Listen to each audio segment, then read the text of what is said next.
Welcome to Singing Frogs Farm. I'm Paul Kaiser. I'm Elizabeth. And we farm no-till intensive regenerative vegetables on 2.5 acres of our 8.5 acre property.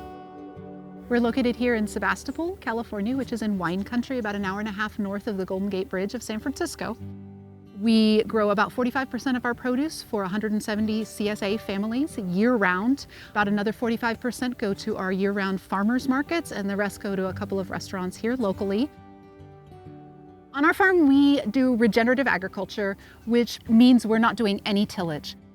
When you're doing tillage, you're ripping and tearing into the soil. You are getting rid of weeds, you're making it nice and fluffy, but you're decreasing the aggregate size, the soil clumps, which means you're blowing off a lot of really important nutrients. A lot of that is carbon and nitrogen, which actually become carbon dioxide, nitrous oxide, become really potent greenhouse gases. But more than sort of that chemical side of things, those are ecosystems in and of themselves. And so by ripping through them, all of that you're just simply destroying.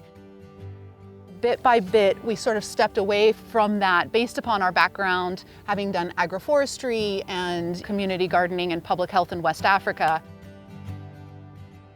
I didn't know how to farm, but I knew ecology. I knew ecology well. I had master's degrees in associated rehabilitating degraded landscapes in the tropics, etc.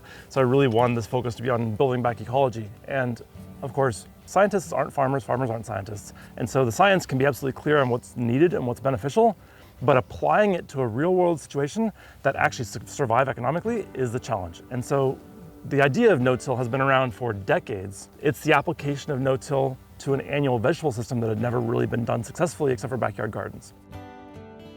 These beds right now have not seen any disturbance, minus digging for gophers or just putting your hands in to transplant a crop. In 10 years.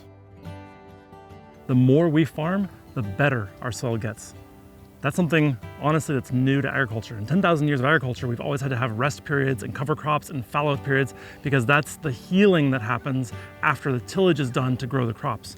Here, because we're no-till, because we're focused on soil, the more we farm, the better our soil gets. And at this point, our soil organic matter has increased by over 500% in the past 15 years. Our soil biology is up equally. We just have more life, more resilience, less disease, fewer viruses, fewer pests, and just more nutrient-dense vegetables.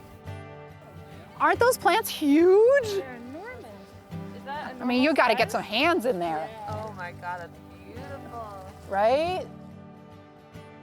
On our farm, we really focus on feeding the soil, not disturbing it, and keeping as much of Mother Nature producing as fully as she can, working with her so that we're able to produce nutrient-dense vegetables year-round for our community.